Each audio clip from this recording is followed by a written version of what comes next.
नमस्कार दोस्तों। School book हो चाहे सोशल मीडिया, हर जगह एक क्लेम सुनने को मिलता है। हमारा देश 1700 ईस्वी से पहले दुनिया के एक बड़े इकोनॉमिक सुपर पावर था। लेकिन सवाल ये है कि क्या ऐसी कोई हिस्टोरिकल फैक्ट है इस चीज़ को प्रूव कर सके कि इंडिया सच में सुपर पावर था उस टाइम। आज की इस वीडियो में हम इमोशन नहीं, एविडेंस, डाटा और ग्लोबल कंपैरिजन के बेसिस पर रियलिटी चेक करेंगे। तो अपने देश को नीचा दिखाने के लिए नहीं बना रहा हूँ और ना ही ब्लाइंड ग्लोरिफिकेशन के लिए कि विश्वास करो। इस वीडियो में हम फैक्ट के साथ बात करेंगे। सबसे पहले हम ये जानते हैं कि इकोनॉमिक सुपर पावर का मतलब क्या होता है। बहुत ही क्लियर है। आज के टाइम में इकोनॉमिक पावर का मतलब होता है high GDP, strong industrial products, global trade dominance, technological leadership and high per capita income. लेकिन 1700 ईस्वी से पहले ना कोई फैक्ट्री थी, ना बैंकिंग सिस्टम था, ना इस तरह के जीडीपी कैलकुलेशन था। तो हिस्टोरियन या इकोनॉमिस्ट क्या यूज करते हैं इस डाटा को क्लियर करने के लिए? तो उस टाइम ये तीन चीज़ें के बेसिस पर इकोनॉमिक पावर समझा जाता था।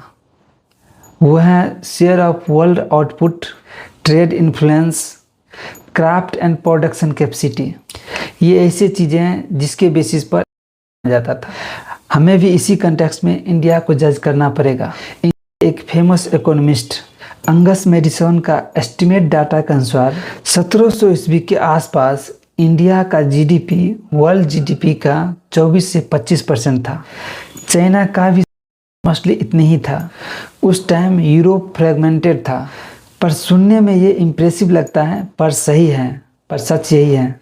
लेकिन उस टाइम सबसे क्रिटिकल पॉइंट ये था, ये पॉपुलेशन बेस्ड आउटपुट था, ना कि प्रोडक्टिविटी बेस।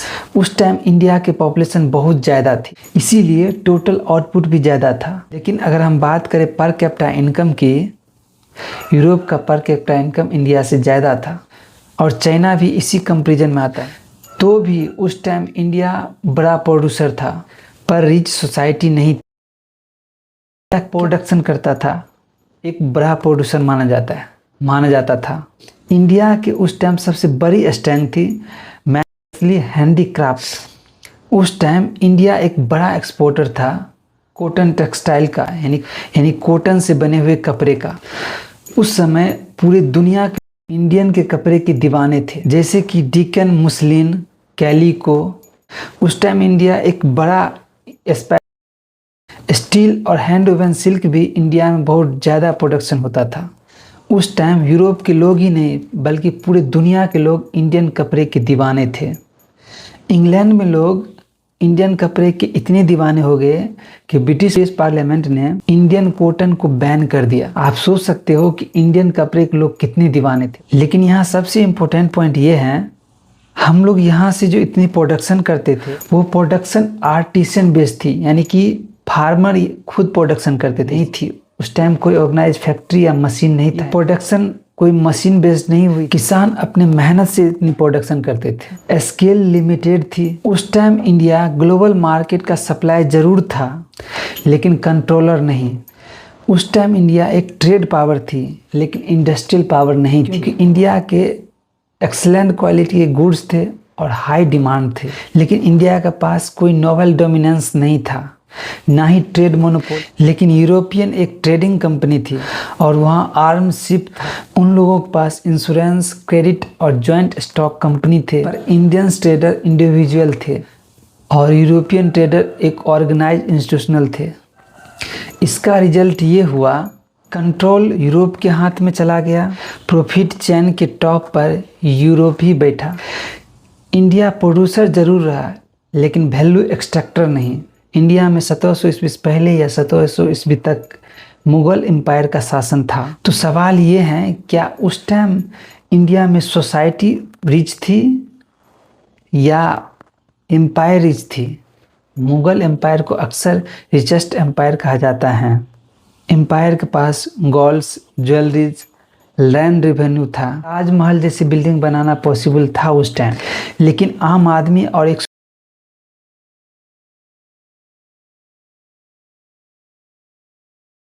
रिच एम्पायर थी पर सोसाइटी रिच नहीं थी। जबकि इकोनॉमिक सुपर पावर का मतलब होता है ब्रॉड प्रॉस्पेरिटी, सिर्फ रॉयल तिजोरी नहीं। तो हम बात करते हैं कि यूरोप ने ऐसी क्या अलग की। यूरोप ने 3 क्रिटिकल चीज़ें की। यूरोप के पास ऑर्गेनाइज इंस्टीट्यूशन था, चाहे वो बैंकिंग हो, स्टॉक मार्केट हो या कॉन्ट्रैक्ट एंड लॉ के फील्ड में। अगर हम बात करें टेक्नोलॉजी की तो उनके पास नेविगेशन, गन और प्रिंटिंग प्रेस था। अगर हम बात करें इंडस्ट्रियल फील्ड में तो उसके पास हैंड से बने हुए मशीन था जो कि प्रोडक्शन एक्सप्लोसिव कर सकता था। इंडिया ने ट्रेडिशनली सिस्टम प्रिजर्व किए और करता रहा है। इनोवेशन को किसी संस्था के रूप में डेवलप नहीं किए। यहाँ की ट्रेडिशन स्ट्रॉन्ग जरूर थी लेकिन ट्रांजिशन वीक थी। ट्रेडिशन स्ट्रॉन्ग का मतलब है कि यहाँ के किसान लोग बहुत हाई। ट्रांजिशन का मतलब है उसकी एक जगह से दूसरी जगह ले जाने के लिए कोई अच्छी साधन नहीं थे, ना ही उसकी। तो सच ये है, इंडिया 1700 ईस्वी से पहले एक मेजर ग्लोबल प्रोड्यूसर जरूर था और इंडिया का ग्लोबल ट्रेड में इम्पोर्टेंट रोल था। लेकिन इंडिया इंडस्ट्रियल सुपर पावर नहीं था, टेक्नोलॉजिकल लीडर भी नहीं था और ग्लोबल सिस्टम। सिर्फ यही कहना काफ़ी नहीं है। इंडिया रिचेस्ट कंट्री था और ब्रिटिश सिर्फ लूट कर ले गए। ब्रिटिश ने एक्सप्लॉइट किया, ये बिल्कुल सही है, लेकिन उन्होंने एक ऑलरेडी अनऑर्गेनाइज सिस्टम को कंट्रोल किया और उसको ऑर्गेनाइज किया। का मतलब सेल्फ प्रेज या सेल्फ हेल्प नहीं होता है। हिस्ट्री का मतलब होता है लर्निंग। इंडिया पहले समय से स्ट्रॉन्ग ट्रेडिशन, स्किल्ड पीपुल और कल्चरल डेप्थ जरूर रहा है, लेकिन कमजोरी हमारा ये है कि हमने आज तक किसी भी चीज ट्यूशन या इनोवेशन एडॉप्शन या इकोनॉमी ऑर्गेनाइजेशन में नहीं बदले।